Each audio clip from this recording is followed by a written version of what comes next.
Children বুক বাজার থেকে আজকে একটা নতুন এপিসোড। আজকে আমি বলবো শিক্ষিত মানুষেরা কেন বই পড়বেন।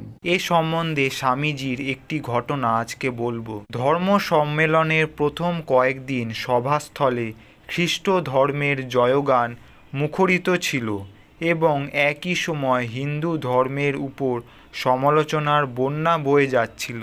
একদিন ঠিক হলো স্বামীজি হিন্দু ধর্ম সম্বন্ধে একটি প্রবন্ধ পড়বেন।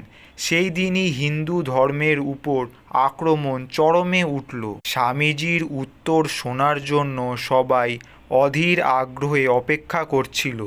হিন্দু ধর্মের অপমান নিন্দা স্বামীজিকে খুব ব্যথিত করেছিল। স্বামীজি তার বৃহত্তর হিন্দু ধর্মের মূল সত্য, যা মানব জাতির কল্যাণের জন্য, তা তিনি দৃপ্ত কণ্ঠে বলেছিলেন। আমরা যারা প্রাচ্য দেশ বিদেশ থেকে এসেছি, দিনের পর দিন শুনেছি আমরা যেন খ্রিস্টান ধর্ম গ্রন্থিত হই।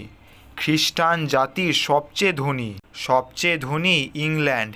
এই দেশটি 25 কোটি এশিয়াবাসীকে পদদলিত করে রেখেছে। ইউরোপে খ্রিস্টান ধর্মের প্রচার শুরু হয়েছে স্পেন থেকে। স্পেন ধনী হয়েছে মেক্সিকোকে সর্বশান্ত করে, তাদের উপর অকথ্য অত্যাচার করে।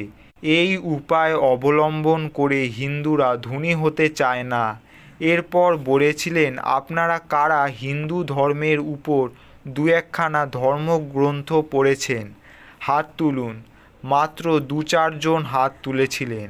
স্বামীজি দুঃখ করে বললেন, আপনারা কিছুই তো জানেন না, একটি ধর্মকে আক্রমণ করছেন কেন? শ্রোতার সবাই চুপ করে গেলেন। কারুর সমালোচনা করতে হলে সে সম্বন্ধে জ্ঞান নিয়ে নেওয়া উচিত, তাই বই পড়া উচিত।